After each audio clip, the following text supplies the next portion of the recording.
we began to study in animals, in lower forms, in rats. We worked up to man, but then we had to start experiments on dogs. And this was very fortunate indeed. I believe that all successful experiments have an element of good fortune in them. The great good fortune in the selection of the dog as an experimental animal is that only the dog and his best friend, genus Homo, have tumors of the prostate gland in old age. This enlargement of the prostate and cancer of the prostate, which elderly men have, is a terrible condition. It involves every other man, namely 50% of men over 50 years of age. And studying the metabolism of the dog prostate, it was inevitable that we would come upon animals which were old. And old dogs have tumors of the prostate. And at first it was vexatious to be studying, intending to study basic physiology and come on an animal with tumors. But we learned very quickly how to cure these tumors of prostate gland of elderly dogs.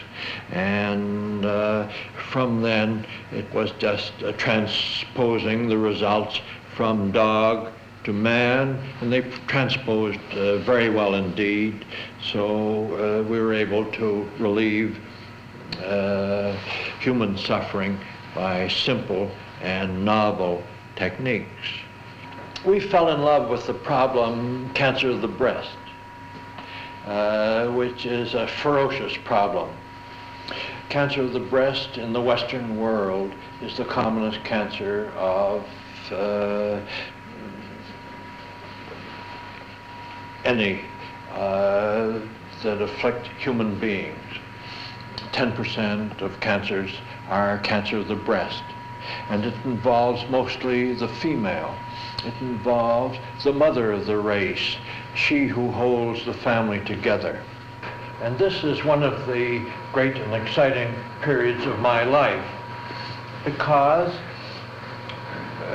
it was necessary to remove essential glands producing hormones, some of which were critical for survival, other hormones being those which kept alive the mammary cancer. We learned quickly that how to maintain life of women without adrenals by the use of cortisone. So this operation of adrenalectomy has been adopted widely throughout the world, and it has benefited many people. One removes the adrenals, and the patient thereafter takes each day 2 tablets of cortisone. The cancer heals in the favorable cases.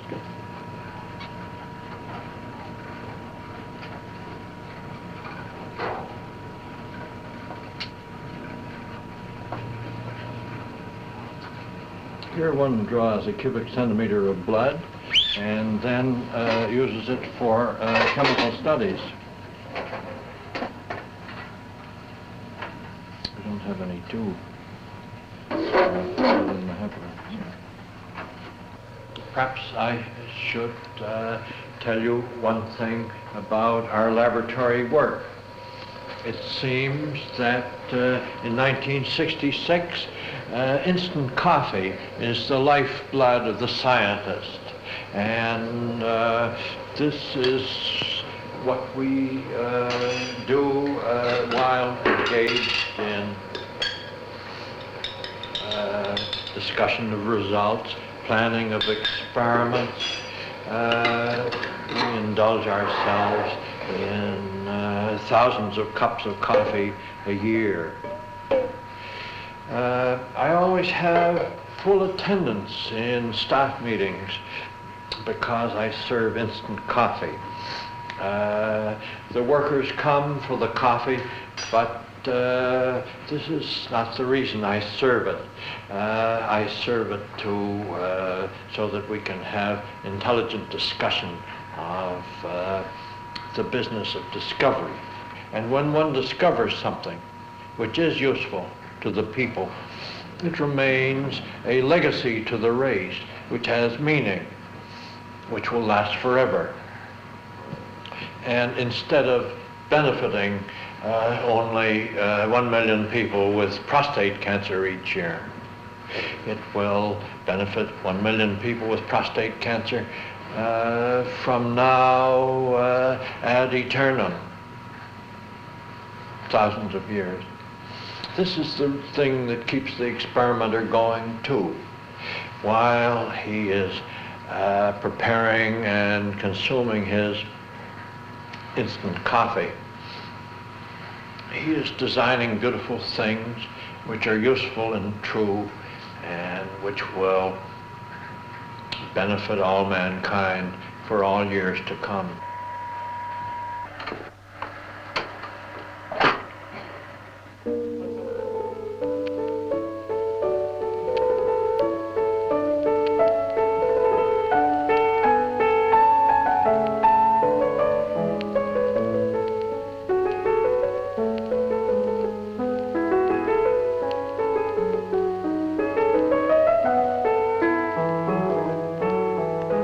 Music is a necessity, not a luxury.